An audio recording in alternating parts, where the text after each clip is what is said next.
Boa tarde, muito boa tarde para vocês que vão chegando, que aos poucos vão entrando.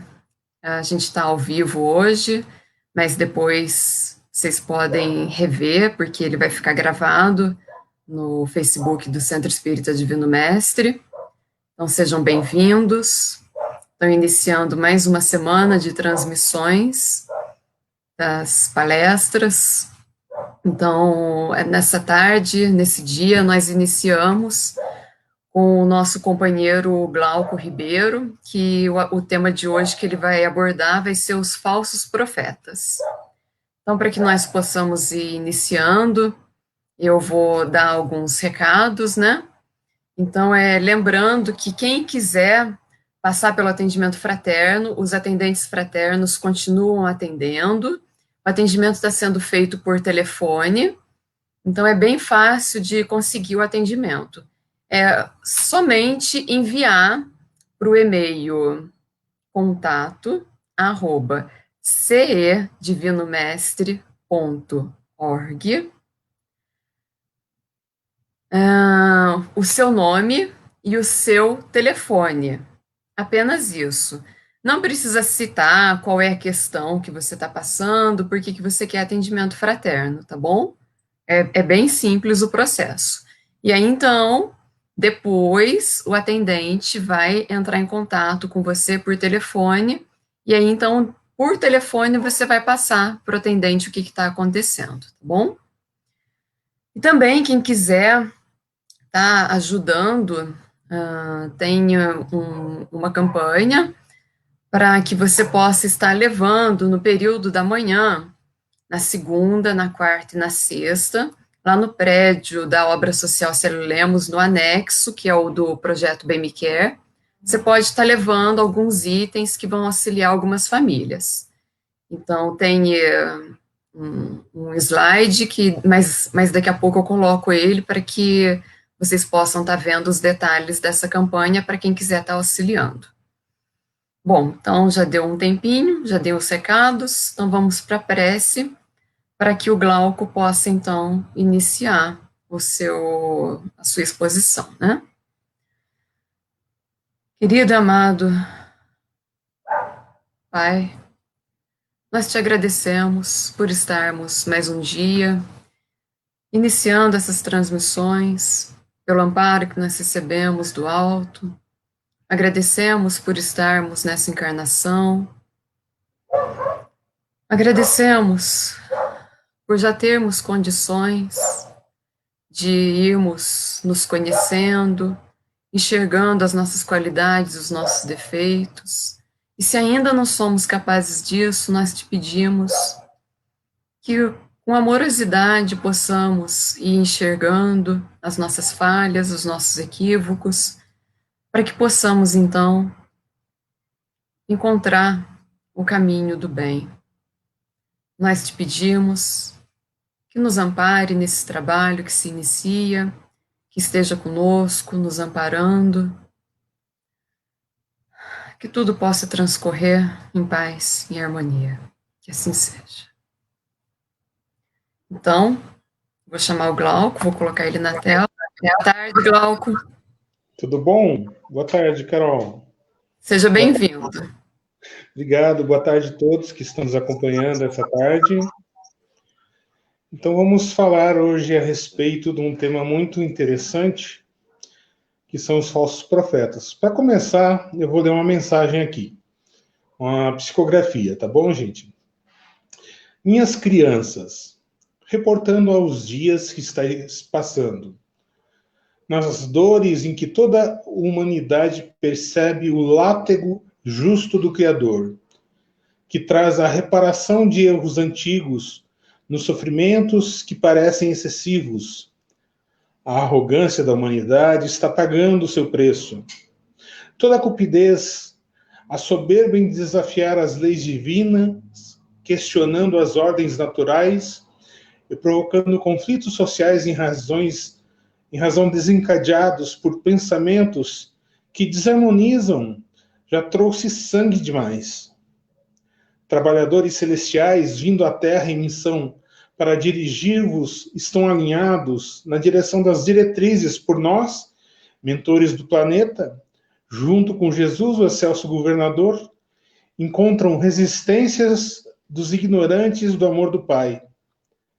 Mas o bem irá prevalecer.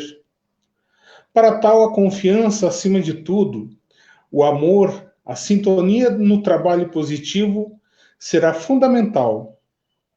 A vigilância nos pensamentos atrai a proteção dos bons espíritos. Guardem sempre isso com vocês. As preces harmonizam seus lares. Junto com a fluidificação das águas, são medicações suficientes para a proteção, desde que sua fé seja plena. Confie no amor de Jesus e de seus amigos da espiritualidade. Nada do que acontece está fora dos planos do Criador. Confie e segue adiante, sem se deter pelas vozes dos que são pressurosos em atrair o mal e o negativismo. O bem prevalecerá. Legião Protetora de Ismael. Mensagem recebida no Centro Espírita Bezerra de Menezes, Santana de Araripe, Pernambuco, 20 de abril de 2040. A gente começa com essa mensagem, muito bonita aparentemente, mas se a gente vai se deter um pouquinho nessa mensagem, ela começa com muitas coisas absurdas. Essa mensagem, na verdade... Ô, Glauco, peraí. Você foi 2040 na mensagem? Percebe? Já começa assim. Já começa em 2040, né? A mensagem é toda errada. Então, assim, para começar, assim, Santana de Araripe não existe. Essa cidade não existe, Carol. Não existe a cidade de Santana de Araripe. E tem tem vários erros doutrinários na mensagem. Quando você coloca essa questão de espiritualidade dando ordens, indicando procedimentos, determinando castigos, culpas. Então, assim, são questões que são muito pontuadas por Kardec. Kardec era muito seletivo nas mensagens que ele trazia. Então, é por isso que a gente está trabalhando esses questionamentos aqui nessa tarde. E Glauco, Oi. claro que tem mais vários outros pontos, né? Nessa mensagem a gente poderia retirar, né? Como para a gente poder identificar que a mensagem, ela não é uma mensagem de um espírito superior, né? Você poderia dizer para nós quais são essas pistas, né? Para que as pessoas possam compreender melhor o que elas vão conseguir identificar quando elas recebem uma mensagem, né? A primeira coisa que você deve olhar é exatamente o excesso de palavreado difícil, né? Ele vem com a pretensão de uma cultura exacerbada. Então você vai ver ali, né? Látego, cupidez, trabalhador celestial, e tipo assim, essa mensagem fui eu que criei, tá? Então é um animismo puro, fui eu que inventei ela, justamente para retratar que quando coloca assim, tipo, tem outra questão ali, coloca assim, numa posição de superioridade excessiva, no caso, começa já assim, minhas crianças, né? Já se posiciona num patamar além, muito acima dos outros, né? Então já começa com essa situação. A gente está no mundo de provas e expiações, então já começa com esse posicionamento acima, né? E você coloca esse ponto, que é um ponto que eu acho bem interessante de se falar, que isso vem não só de espírito encarnado, desencarnado, como dos encarnados também, né? Que quando eles querem inferiorizar uma mulher, eles chamam de menina, né? Ou menina. E eu falo, eu não sou menina, eu sou uma mulher, eu tenho 42 anos. Exatamente. Não, né? Não, não é por isso, não. É porque você é jovem. Não, peraí. As pessoas merecem o seu respeito.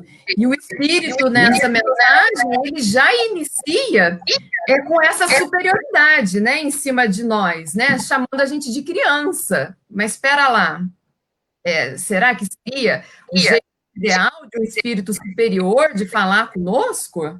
Espírito superior fala dessa forma com a gente, né? Sim, e essa questão do peso da culpa, de colocar sempre a culpa, o castigo, não é castigo, é aprendizado, né? Você tentar trabalhar o aprendizado da humanidade, né? A todo momento relembrar culpa, culpa, culpa, culpa, arrogância, nós estamos aprendendo. Como é que você pode ser arrogante se nós estamos em aprendizado? Né? Então, assim, você vê que quando os espíritos na codificação falam sobre arrogância, eles falam de algumas criaturas. Quando falam sobre a humanidade como um todo, é sobre o aprendizado que essa humanidade está desenvolvendo ainda, né? Então tem esse ponto a se observar, né? Quando fala sobre trabalhadores celestiais, ele não vai indicar exatamente o que vai ser feito, né? A gente está sempre sob proteção. E ainda tem uma receita ali, né, dizendo que fluidificação das águas são indicações suficientes. Como que só a fluidificação de águas e prece é o suficiente? Você tem que ter todo um comportamento no seu dia a dia.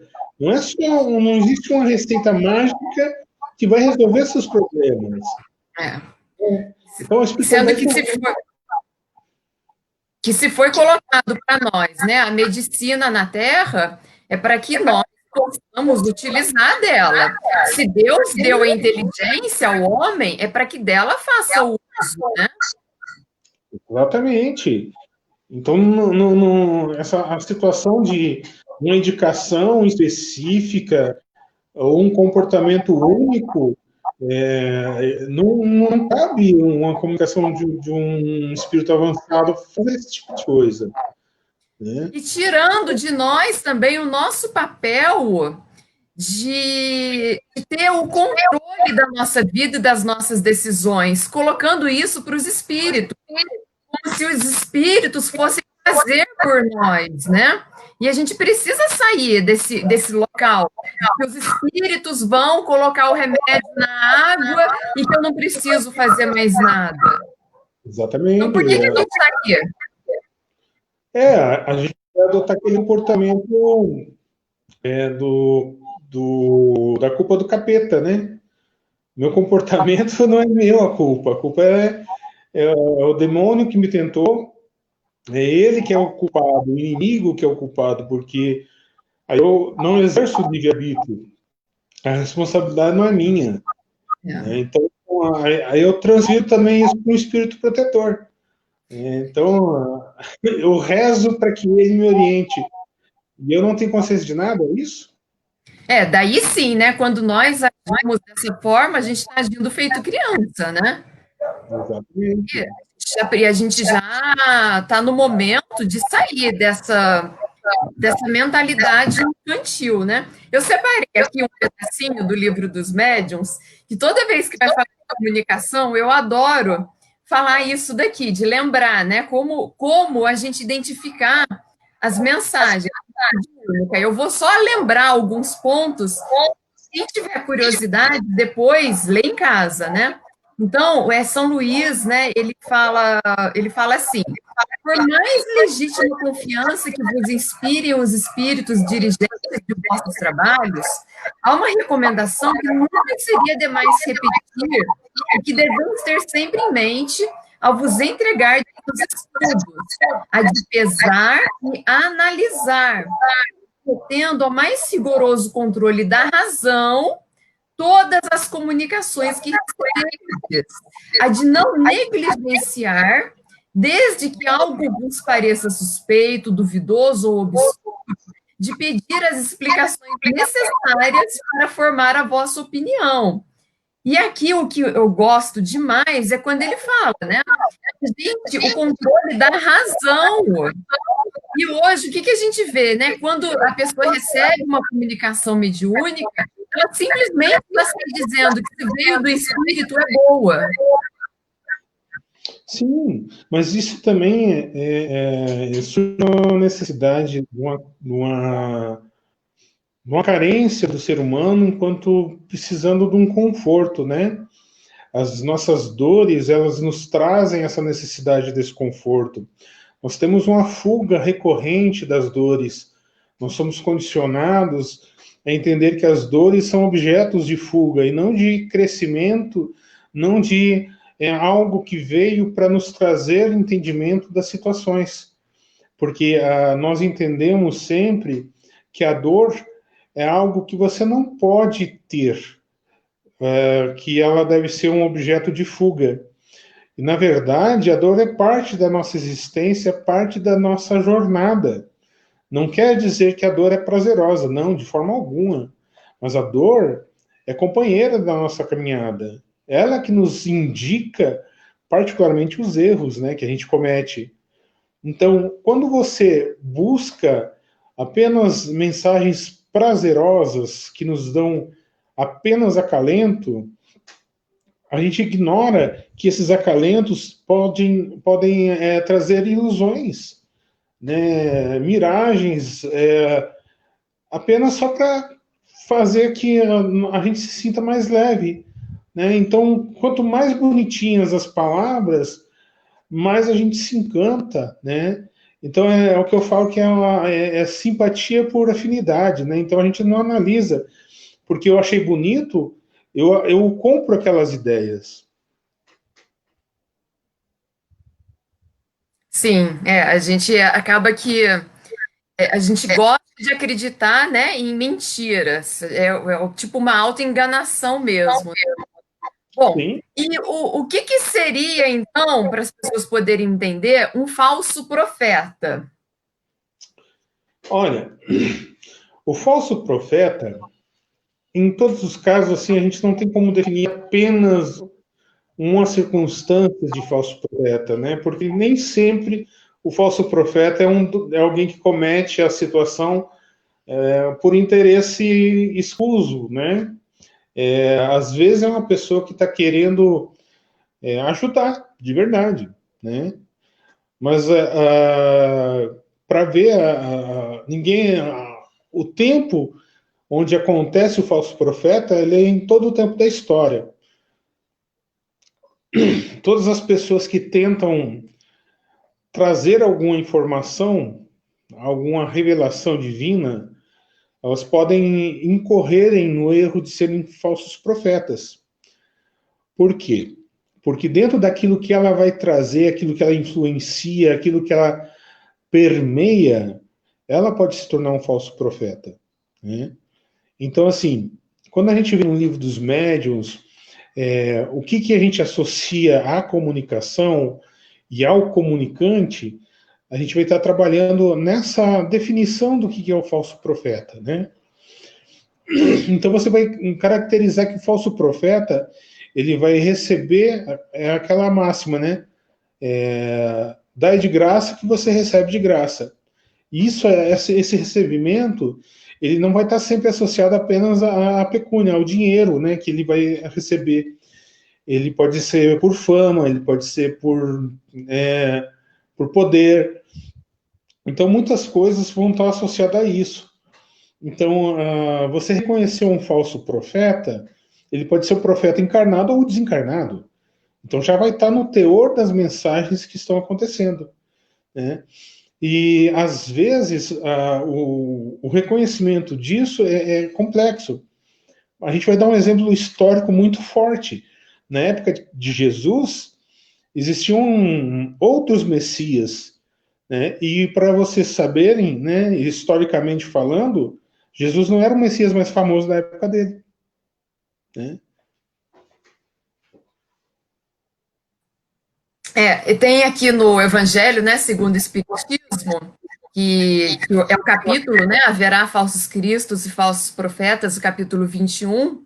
Então, é bem interessante, né, para as pessoas poderem ler esse capítulo, e o item 4 ele vai falar isso, né, que você acabou de dizer. Ele fala que no sentido evangélico, a palavra profeta tem um sentido mais amplo. Disse de todo enviado de Deus, com missão de instruir os homens e lhes revelar as coisas ocultas e os mistérios da vida espiritual. Um homem pode ser profeta sem fazer profecias. Essa era a ideia do tempo de Jesus, né? Aí mais lá para o final, ele vai falar que, entretanto, é certo que houve profetas que tinham previsão do futuro, seja por intuição, seja por revelação providencial, e transmitirem advertências aos homens. Como as suas previsões aconteceram, o dom de adivinhar o futuro foi visto como um dos atributos das qualidades de profeta, que daí no livro dos médiuns vai aprofundar mais, né?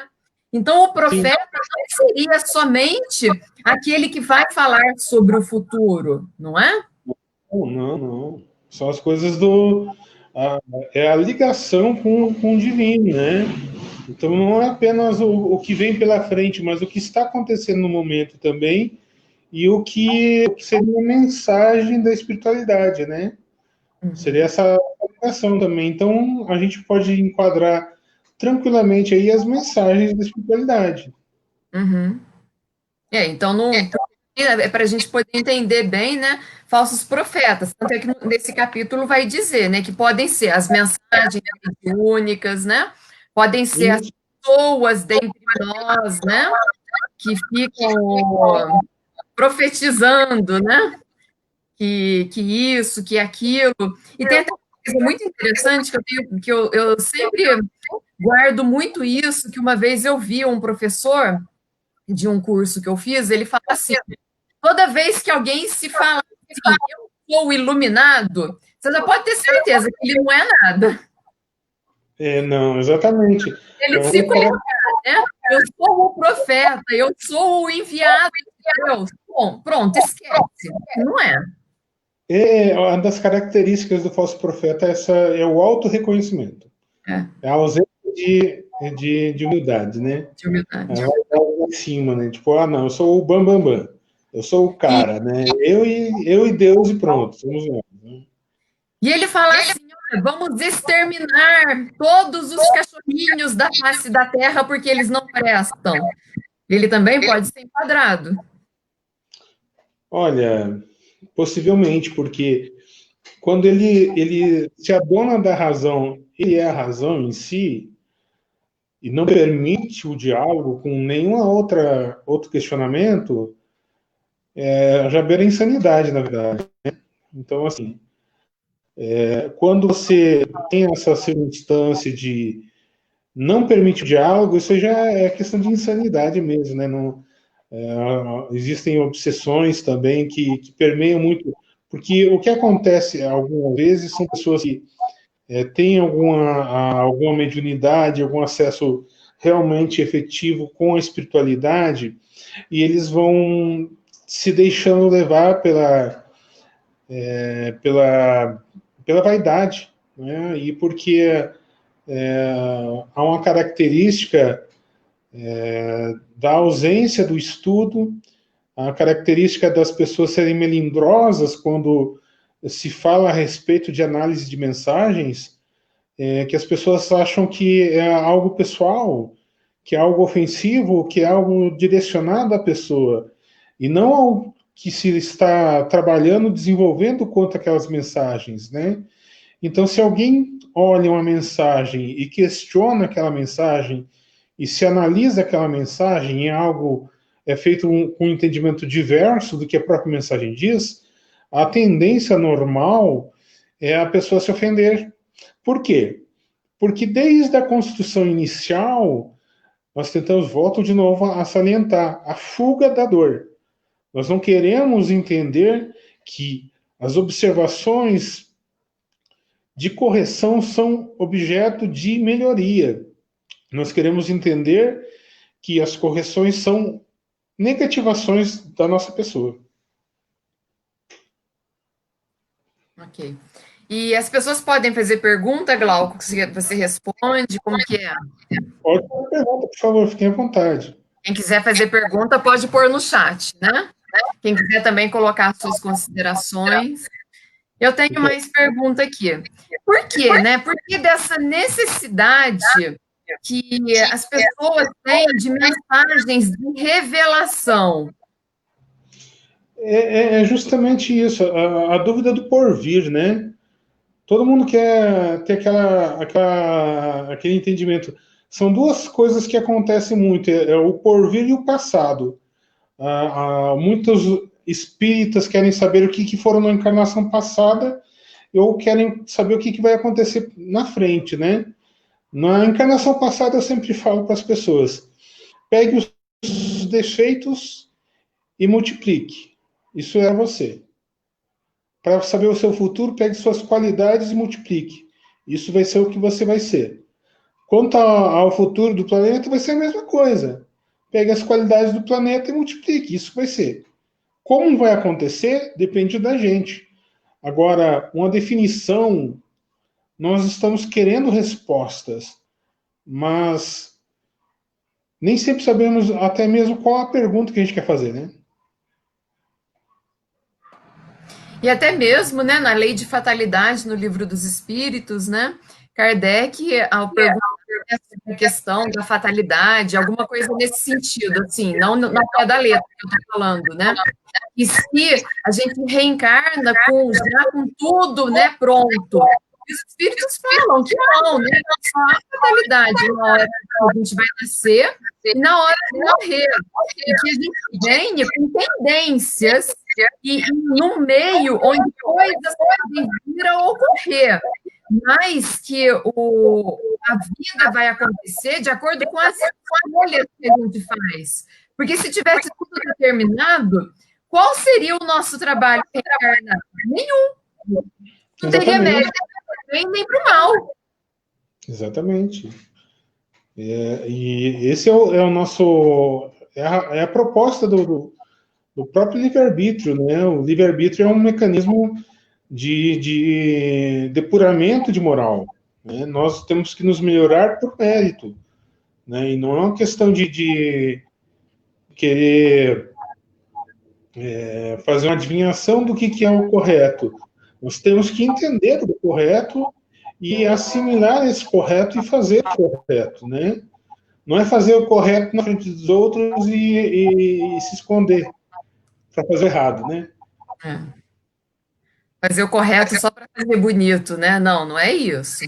É que tem muitas pessoas, né, que eu tenho conhecidos que às vezes falam assim: ah, mas a pessoa tem uma aparência de ser tão boa e veja o crime que ela cometeu. Então eu sempre gosto de explicar assim, que ela tinha somente a aparência do progresso dado, mas o progresso dela nem tinha ainda sequer, talvez, começado. Porque se cometeu algo, foi porque ainda tinha muito ainda para poder evoluir. Tem, né? Ainda muito para poder evoluir.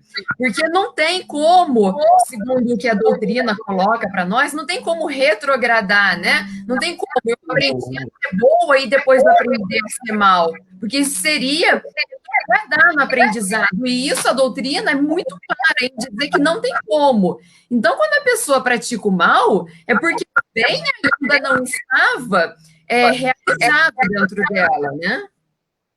Exato, exato. Bom, vamos a outra pergunta.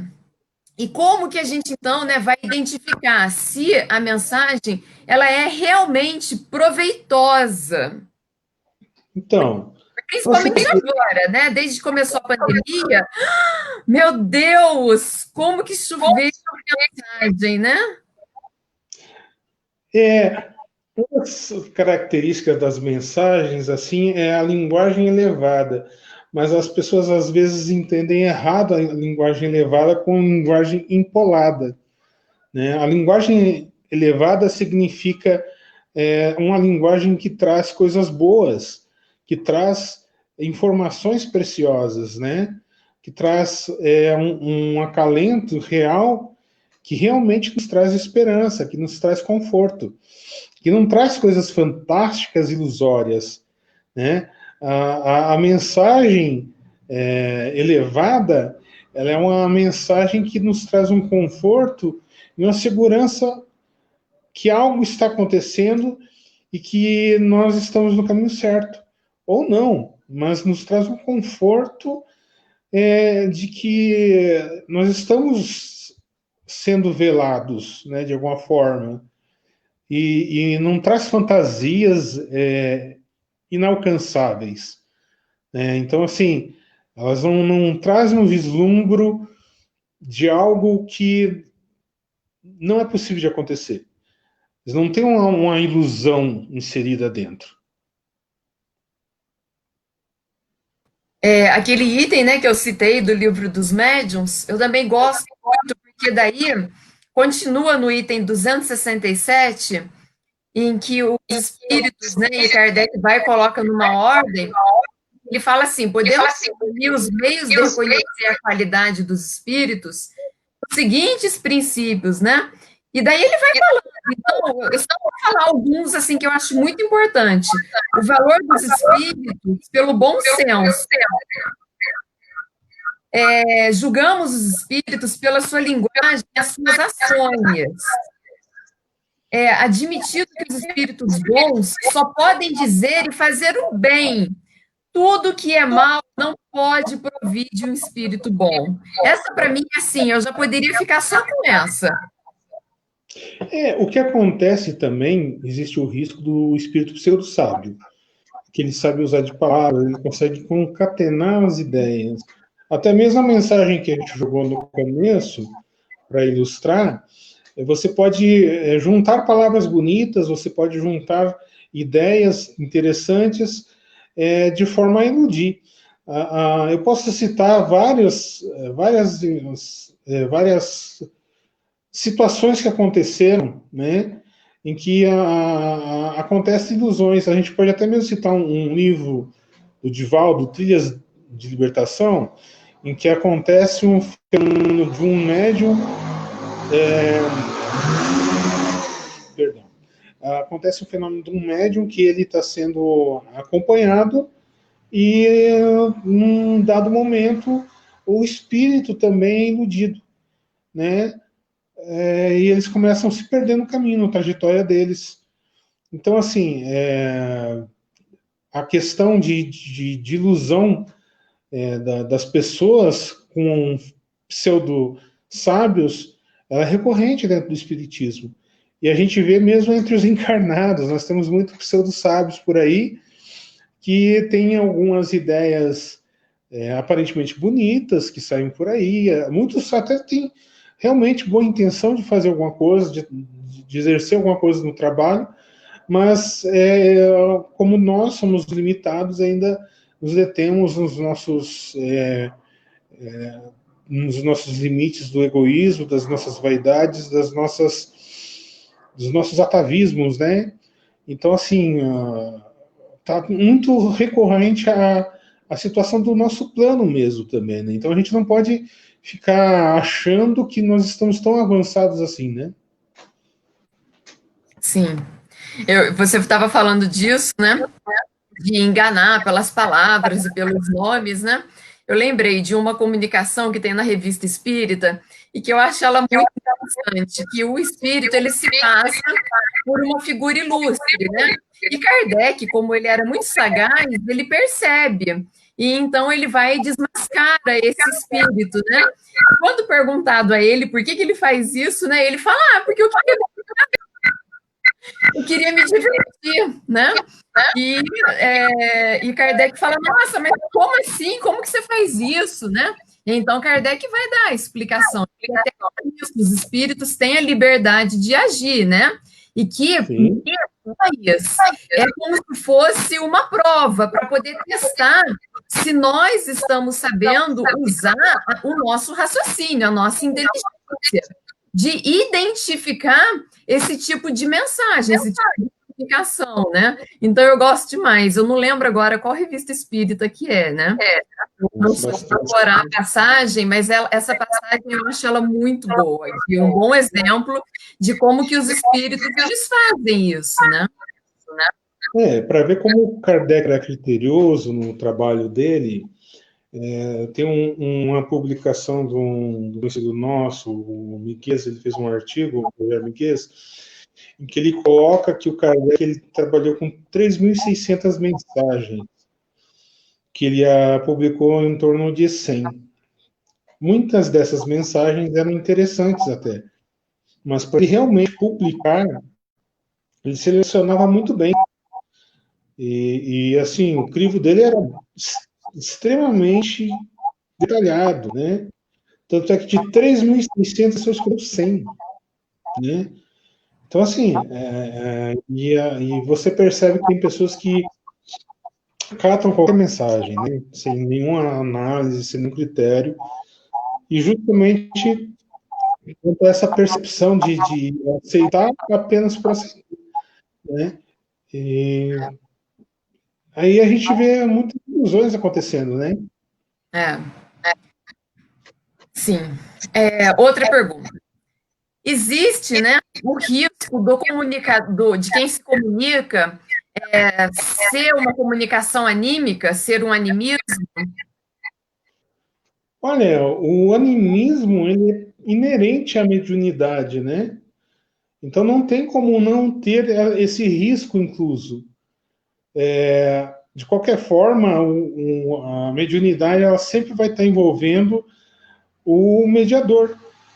Então, ela vai, de uma forma ou de outra, o mediador vai ter alguma interferência nessa comunicação, nessa mensagem, né?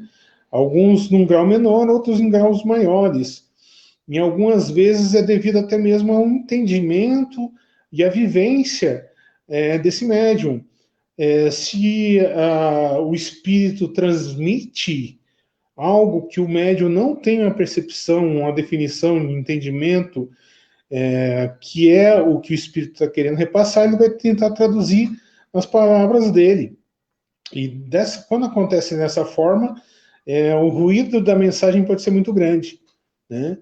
Então, e existem circunstâncias que, às vezes, como a sintonia não está muito boa, e o médium talvez perceba que não está conseguindo trazer todas as mensagens, ele dá uma complementada. E nem sempre é consciente isso, né? Então, ele percebe que ele acha que está em ampla sintonia com o espírito e, na verdade, ele está tirando dele mesmo as mensagens.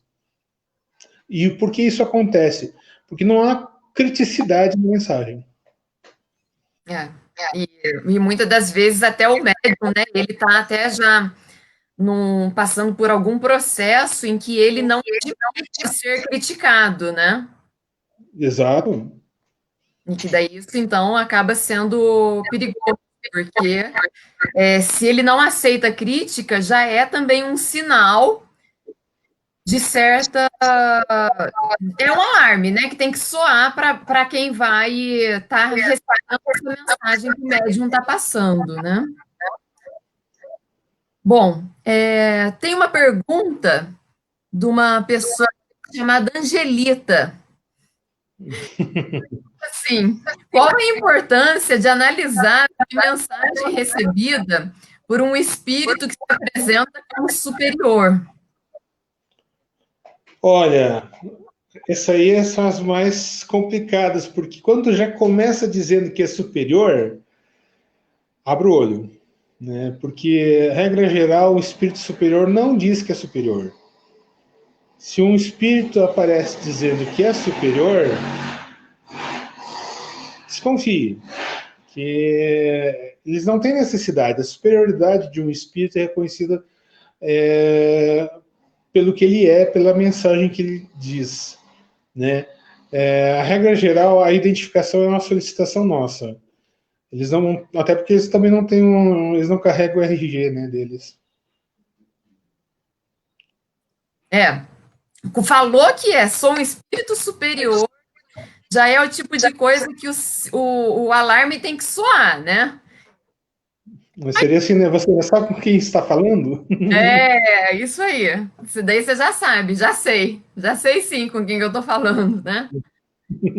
E até você falando disso, né, da questão do médium e tal, e foi até, eu até acabei deixando passar, e não sei por que ela tá voltando muito na minha mente, né? A questão de aferir ganhos, né? Se tem uma coisa que tem muitas pessoas que criticam o espiritismo, é da gente falar, né, que o médium, ele não pode ter ganhos com a mediunidade, né?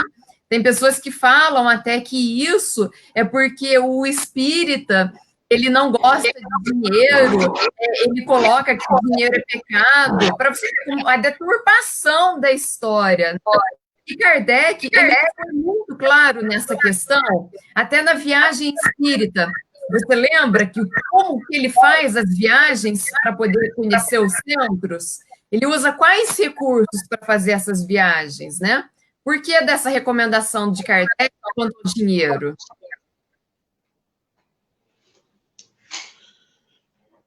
Olha, a questão de recurso é justamente para não virar médium de contrato, né? A questão do dinheiro é porque você recebe de graça o dom. Então você não pode fazer usufruto de algo que você recebe de graça. Você vê assim, nós temos o caso do Chico Xavier, que ele escreveu, a obra dele é gigantesca, né? Enorme. E ele não ficou com um centavo dessa obra, né? Existem outros médiums que têm uma visão diferente disso. Inclusive, só para poder lembrar, o Chico, ele não se vestia bem, ele não morava bem, ele não comia nada, porque ele fazia questão de viver com os recursos que eram fruto do trabalho dele. Exato, exato. Então, assim, a percepção disso é, é muito assim.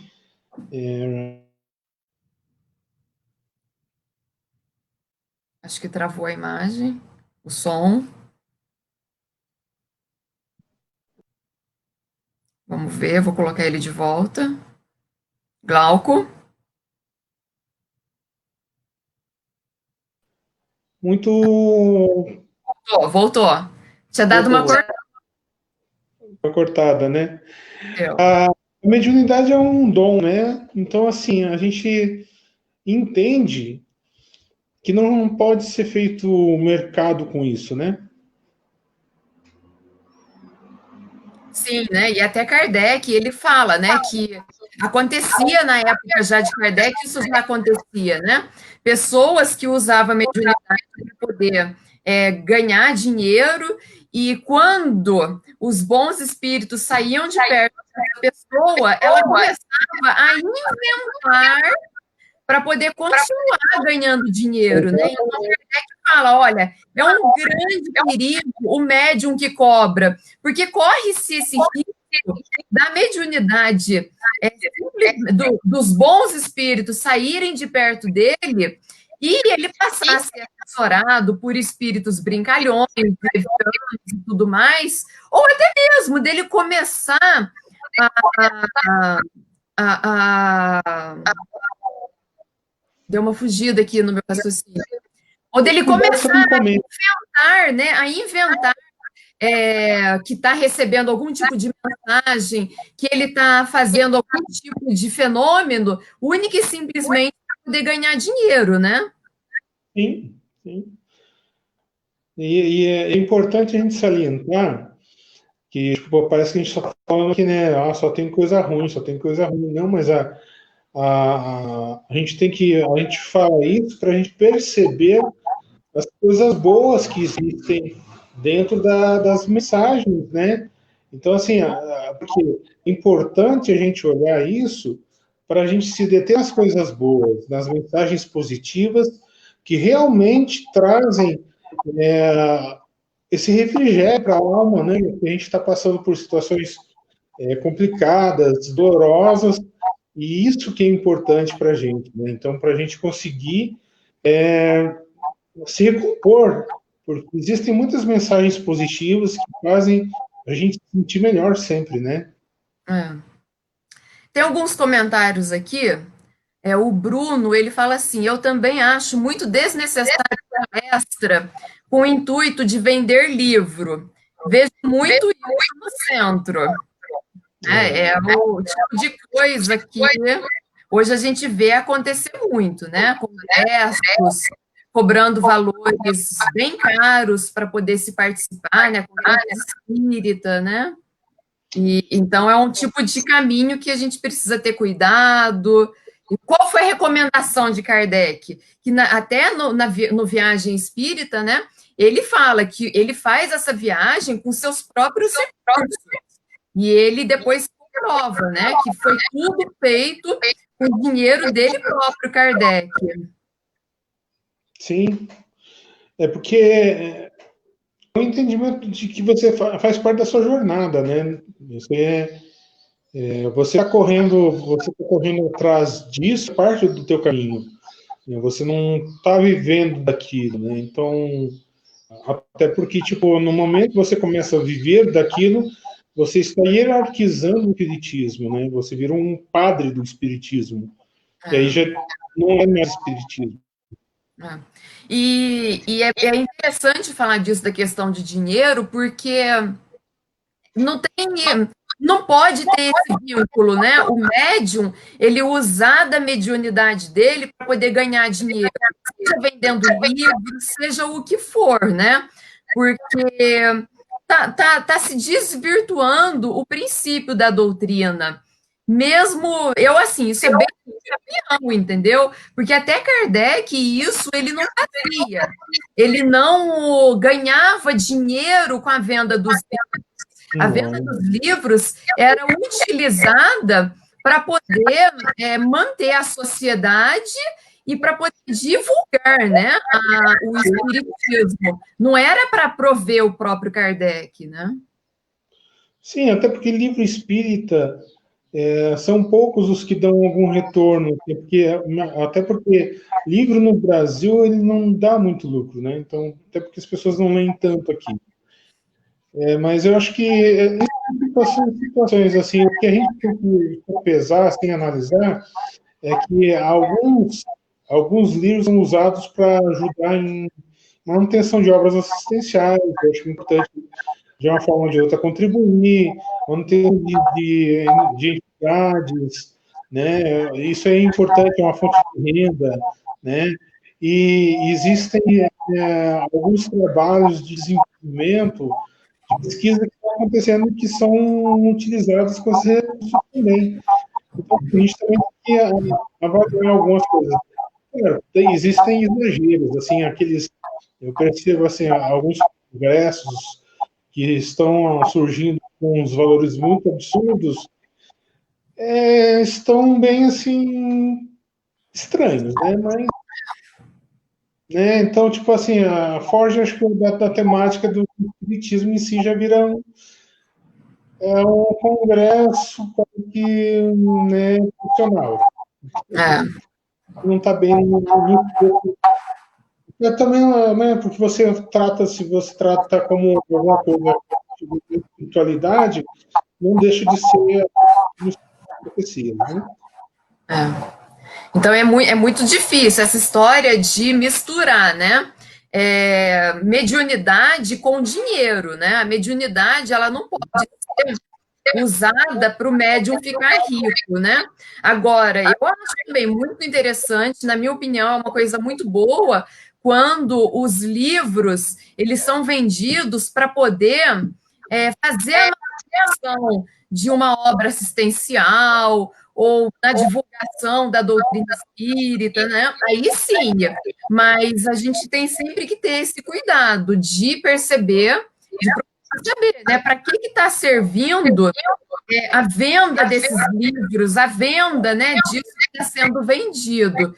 Se é para enriquecer o médium ou se é para fazer assistência e para que tipo de assistência, né? Tem mais alguns Sim. comentários aqui. A Irani está falando que está sem som, mas ninguém falou nada para mim, não, que está sem som. Voltou, o Irani? Você está ouvindo? Às vezes e voltar de novo, pode ser que o som volte para você. A Vera falou que é muito importante o assunto de hoje, e o Bruno falou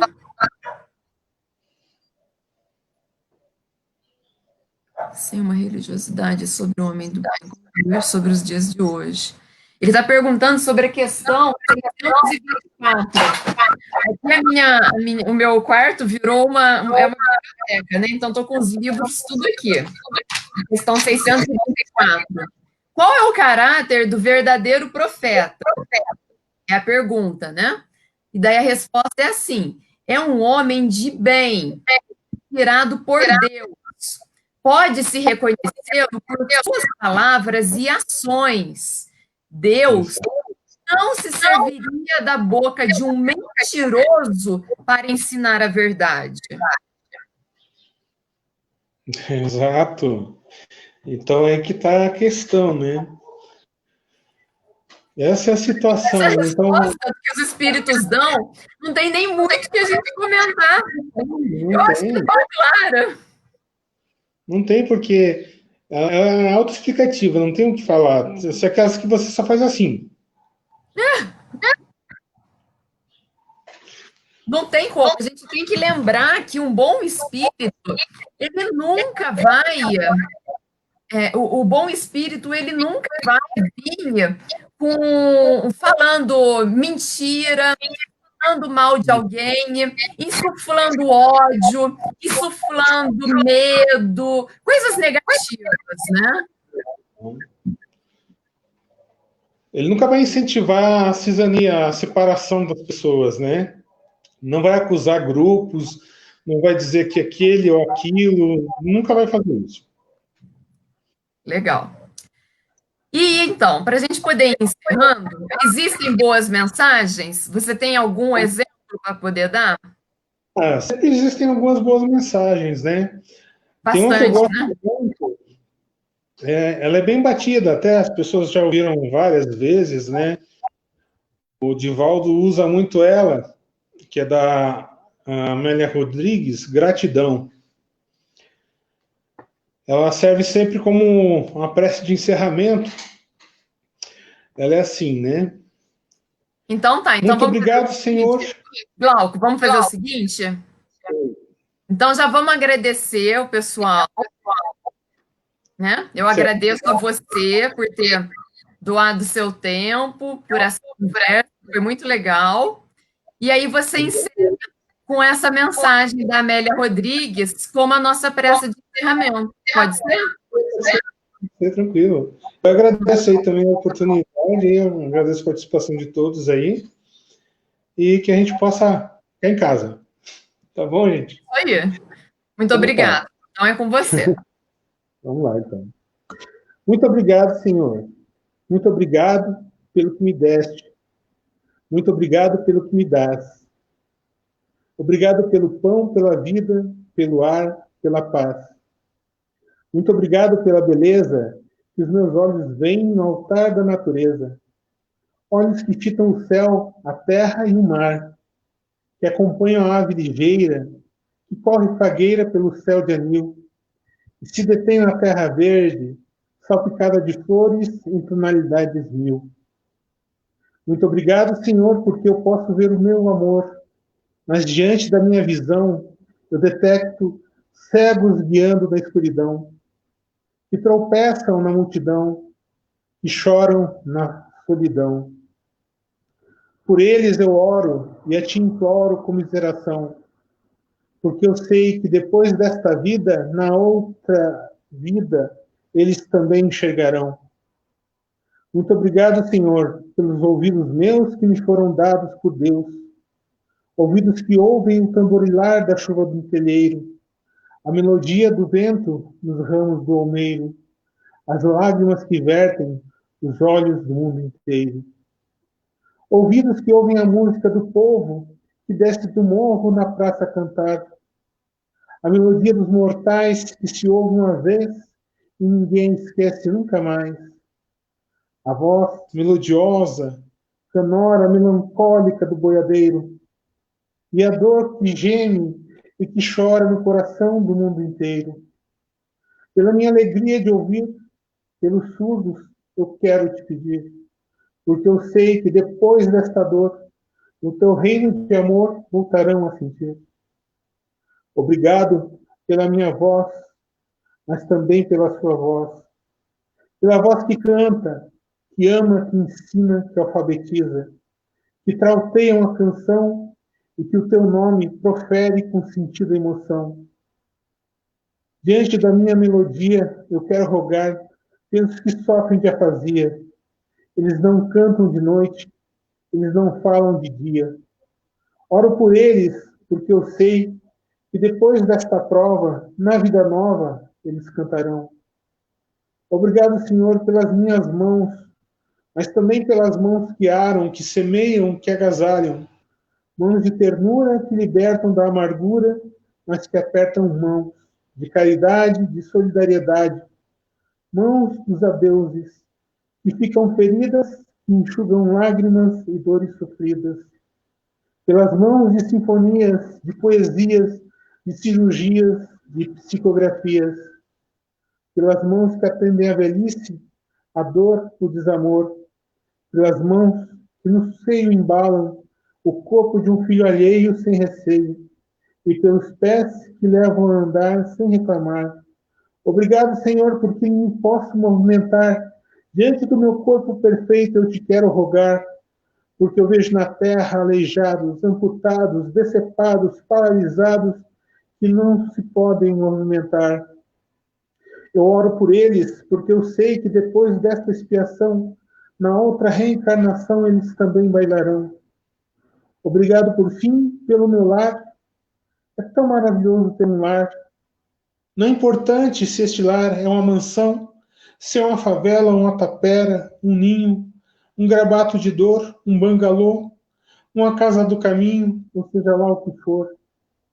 Que dentro dele exista a figura de amor de mãe ou de pai, de mulher ou de marido, de filho ou de irmão, a presença de um amigo, a companhia de um cão, alguém que nos dê a mão.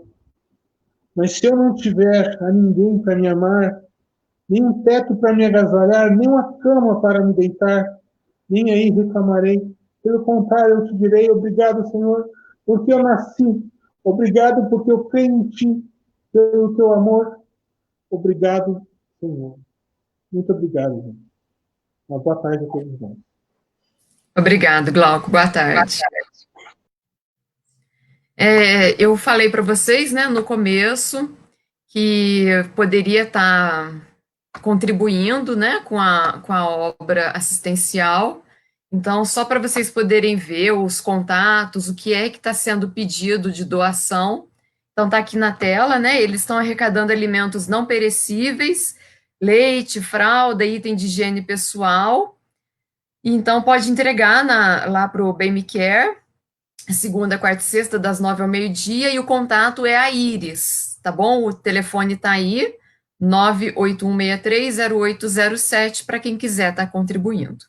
Então, assim a gente encerra essa transmissão, e à noite tem a palestra da Marisa.